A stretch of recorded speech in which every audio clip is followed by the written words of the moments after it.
process of replicating Oath of the Horatii in 3D broke down into 6 general steps, each with specific technical applications. This video will guide you on how those steps inform me about the painting. Interpreting space. To translate 2D illusory space into 3D, I needed some units of reference. Thanks to Photoshop, I was able to measure the dimensions of the painting's implied space in each axis. I used a tool called Vanishing Point Filter, which allows me to draw grid planes that align with the linear perspective of the painting. I can pull out a plane that intersects with a male figure and with the measure tool, assign his height around 2 meters.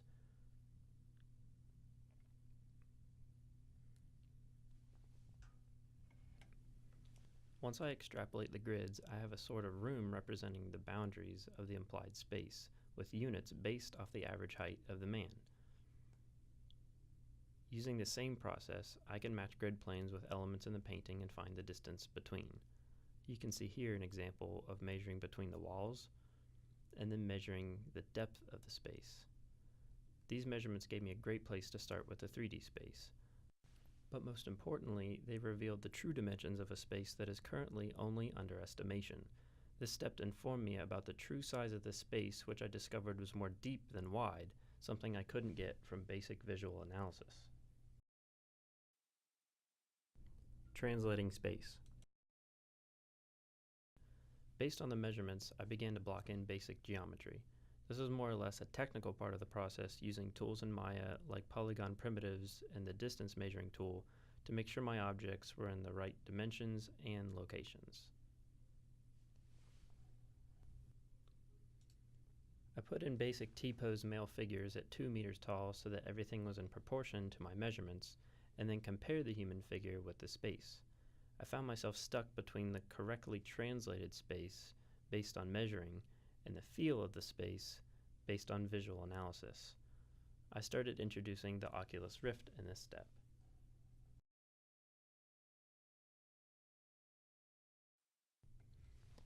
I would create different iterations of the space and walk around in virtual reality to view them.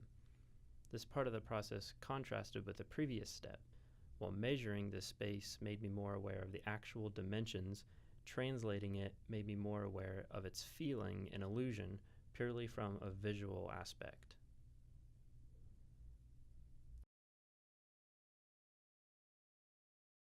I ended up finding a compromise that closely followed the measurements, but still allowed for the feeling of the space to come through.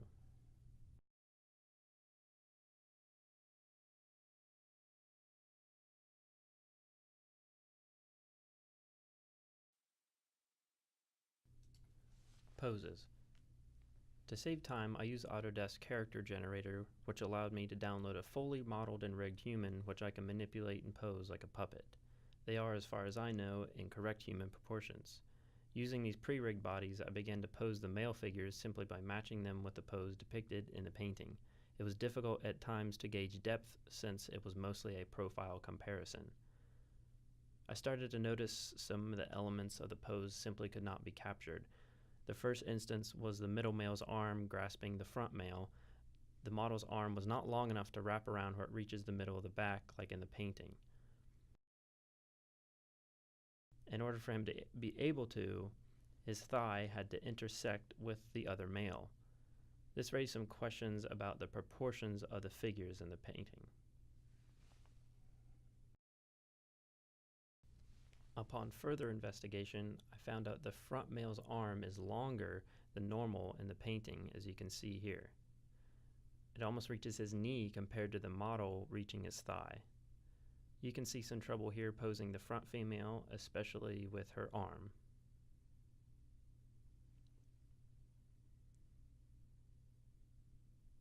I further investigated proportions with Da Vinci's Vitruvian Man using the Photoshop method, measuring him and setting his height at 2 meters and then measuring his arm. I found out the female's arm is actually longer than a 6-foot male's arm. Lastly, the furthest female with the child cannot be seated on the bench correctly in her pose. This step made me greatly question the proportions of figures in the painting, as well as the relationship with the space around them. It was something only the 3D medium provided. Lighting.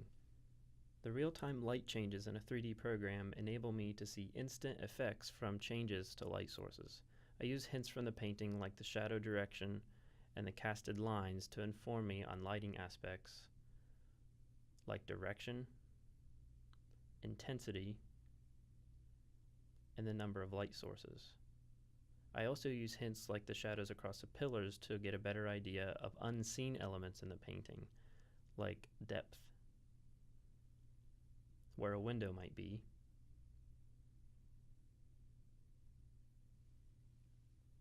and the height of the ceiling. After trial and error, I found that the lighting depicted in the painting is physically impossible.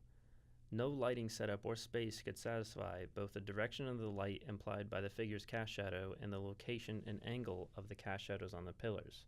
One of these elements was always compromised. I figured this out by creating different iterations of the space and making changes that I had experimented with before.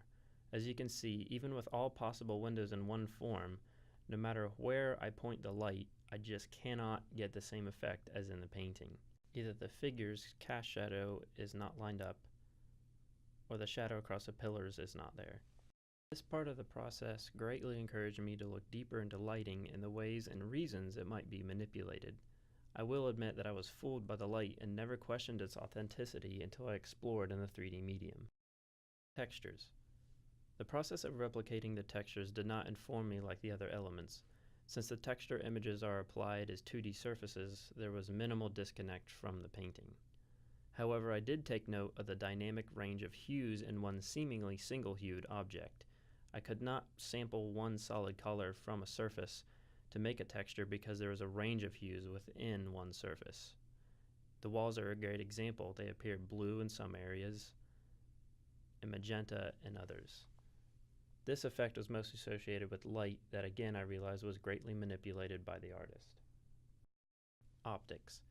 I wanted to match up the view of the 3D scene to represent the flat image from that specific perspective in the painting. After aligning the camera, I got frustrated because there was always some part of my scene that seemed off. You can see here in the arches and the depth of where the arches are. However, I began to change the angle of view attribute of the camera, which functions like a lens millimeter value. This changes how much depth is in the scene, as you can see here. A low value has almost no depth, while a high value makes the scene seem very, very deep. I ended up having to increase the value slightly past default and move the camera a little closer, which was a surprise because I always thought the painting had shallow space. You can see now how closely the wire mesh of this scene matches up with the image, nearly perfectly. Overall, this process of making the replication informed me in many unexpected ways. All of these steps in the process of creating in a 3D medium have amazing potential when it comes to altering or improving the way that we experience realism painting and encouraging a deeper evaluation of its meaning and purpose.